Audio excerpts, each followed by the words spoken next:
Good afternoon everyone.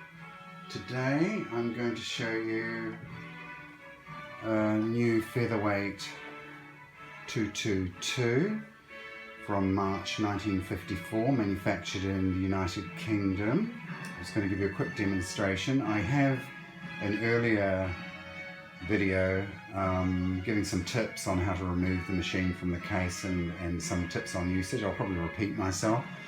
But if you want a more detailed instruction, certainly look at that video. It's under the Singer Featherweight title with the name of the machine being Maddison. So go and have a look at that. Otherwise, we'll just walk through this one right now and just show you the features of the 222 as opposed to the 221. And this item is for sale currently on eBay. So have a look at it there for more details. This particular machine comes with the original keys. It's currently locked, so I just want to show you that it was working. I'm just unlocking them now. It's just a half turn, like so. Take the key out. This case has been completely cleaned and refurbished. It's very sound and very clean. Put the keys down. It comes with the original Singer instruction booklet from probably 1954 when this machine was made. March 54 was when it was made. It was purchased in 1955, 9th of February, and we have a lovely copy of the original receipt. It was purchased from the Singer Sewing Machine store in 388 George Street here in Sydney. It comes with the original accessories box with a number of feet, which I won't go through. They're fairly generic. Fairly nice condition box, obviously with wear. It's about 70 years old, bear in mind. Comes with 4 bobbins, 1, 2, 3, 4, all original. It has a black metal side accessories box, and the machine itself is sitting inside here. And I'll just extract that out for the moment. Just give me a second. Lifting it out, like so, and putting it down. I'll give you a view of the case as well, which might be useful. I'll just do that before we go on any further. The case itself is in very good condition. As I say, it's been cleaned. It's a little bit dusty, sorry, a little bit of a go. There's some dust around the place, but that's a really nice condition case. Looking really good. Put that to one side once I get the foot out. The foot, once again, is in the lid, and you move it to the right. Just hold it firmly, make sure it doesn't bang anywhere. And let's see if I can't get it out. A little bit tricky, isn't it? Gosh. Oh! It always gives me a fright getting these damn things up, but anyway, that's where they go. It's Bakelite. It's got some nice clean feet on it. It's been checked and cleaned by us internally and externally, so we'll get started. We usually tie them up with a bit of ribbon normally. It's got the original cabling on it. It does appear to have been replaced in some stage of its life because it looks fairly new. And what we're going to do is unfill the cord. Just be aware that this foot should always be in your hand. You do not want to drop it because it will shatter. Pop it down, plug it in, like so. It's a flat pin. The motor's rated for 230 to 250 volts, and this machine has a standard 0.25 amp motor on it. Just plugging it in.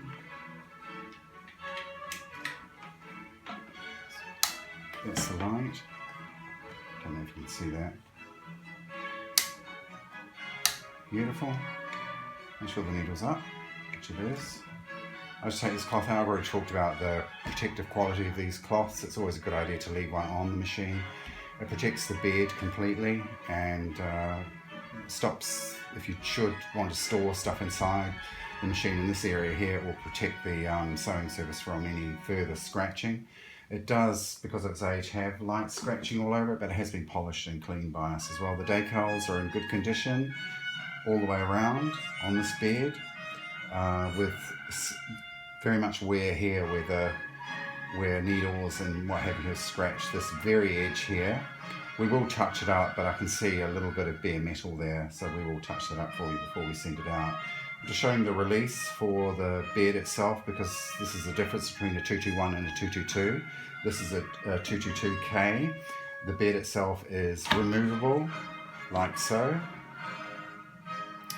And that gives you a little bit of a view of the surface of the actual sewing surface itself.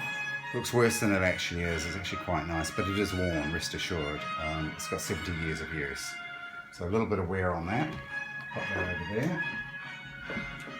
Now what I'm going to do is just give you a little bit of a view of, you can see how it sits. It's very small, and you'd use it like this for small work, because you can sew small cuffs and smaller items around this free arm. So it's a free arm or flat bed. I'm going to use it as a free arm for the moment because it's too much of a fiddle to get it back on again. And what I'm going to do now is thread it up. So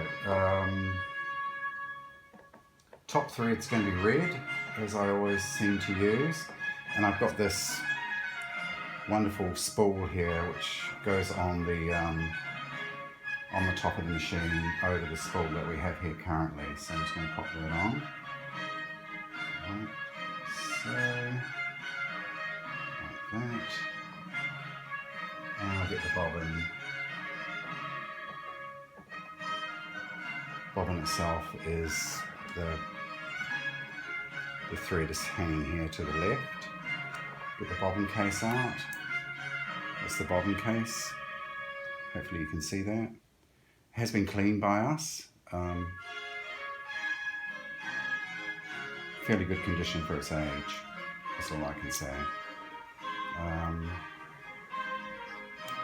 No.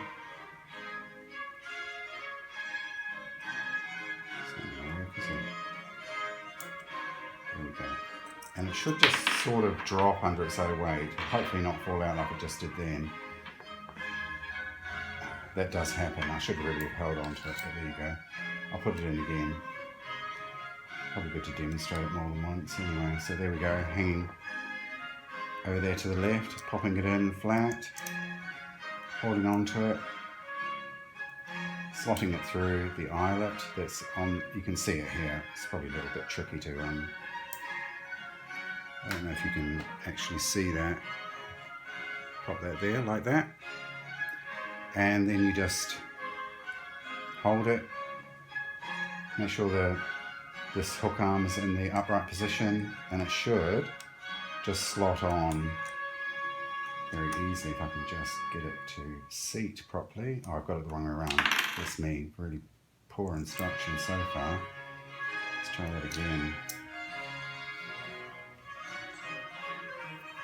Yeah, if you want to know what the orientation is, this little armature should be pointing away from you. So that was my mistake, sorry about that. And I should hear it click. Clicks, it's in. Alright, so now we're going to take the cotton and thread it in, up and over. Great.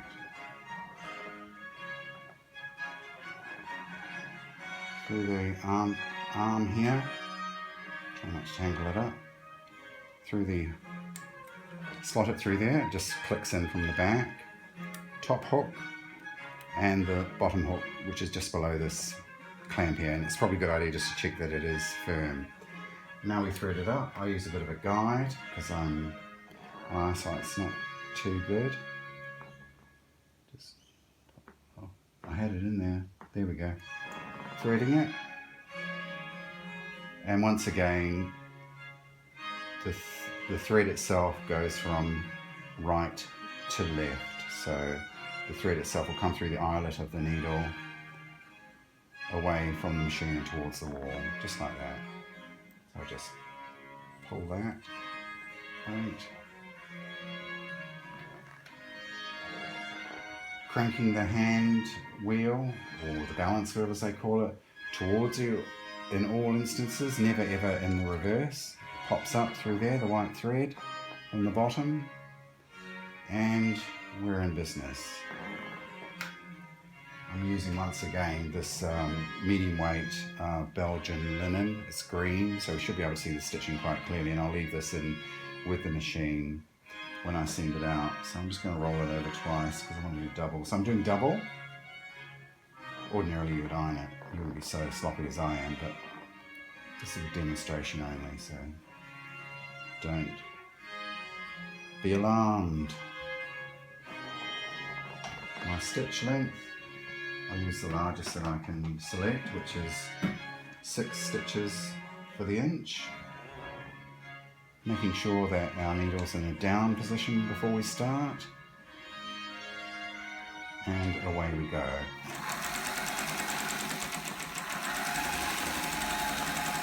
Beautiful. I'll go in reverse, as I always do. For the uninitiated, just so you be assured that the machine is fully functioning.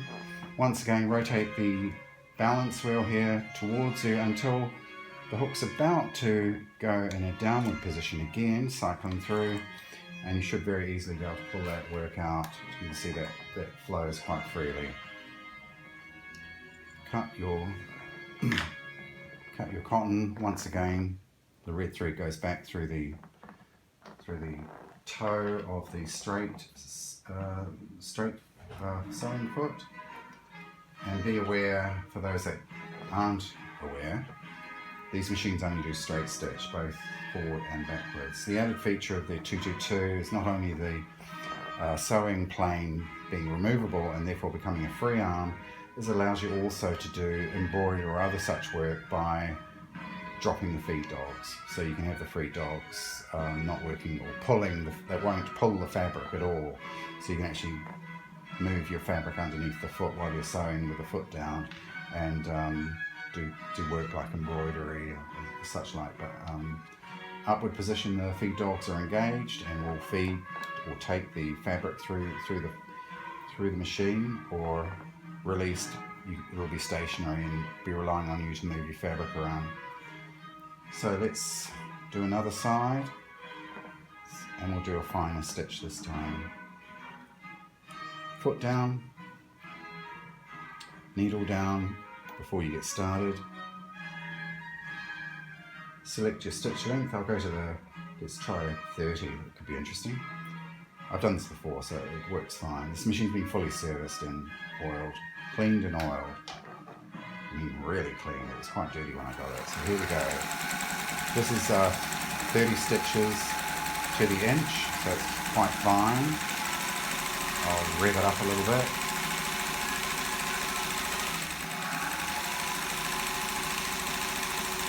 Doing a good job.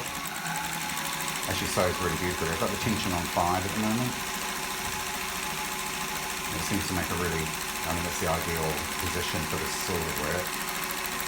And slowing down, we'll go in reversed. Beautiful. And forward again. And once again, just making sure your needle's in the right position. Just cycle forward, always rotating towards you. And then slightly coming down. This arm here begins to come down. It's free for you to extract the work. Usually pull away. I have a habit of pulling towards me, but it's a good idea to pull away from you rather than towards you, because you might bend your needle, which you don't want to do. So I'll show you that work that I've just done. I'm just cutting the excess cottons or the threads off. That's a good tip to remember too. Just make sure you take off the so there's the fine 30 stitches per inch. That's I'd say that's the bottom, and that's the top. And I'm going to show you the 6 stitches for every inch. That's the top, which is the red. As you can see, there's no white really showing there. and on the reverse you see no red. Now that tells you that the tension is perfect. You got your locks occurring in the middle of the fabric and not on top or underneath. That's really about it as far as I can. Actually, what I'll do is I'll unthread. Tension's off, so you never do that with the tension on. Take this off, leave that there. Okay. What I'll do is I'll run it. Take the bobbin out. Always remove the bobbin from the machine after you finish sewing. Pop the bobbin case back in. Another tip with the keys too is, I tend not to use them, but it's nice to have them. Never separate them from the case if you possibly can. And if you are going to store the machine, make sure the key, it's unlocked and you put the keys inside, because you do not want to lose them. I don't know how many times I've had a machine that's only got one key because somebody's decided they want to lock it up and it gets lost in time. So I'm just going to run it now so you can hear what it sounds like. Sorry about that. So the foot's up. Never run this with the foot down.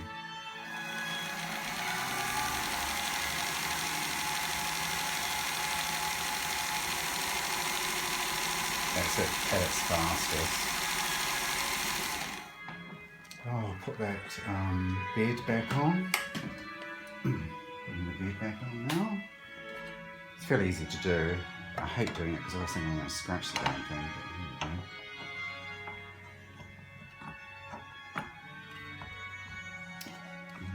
here we go. There we go.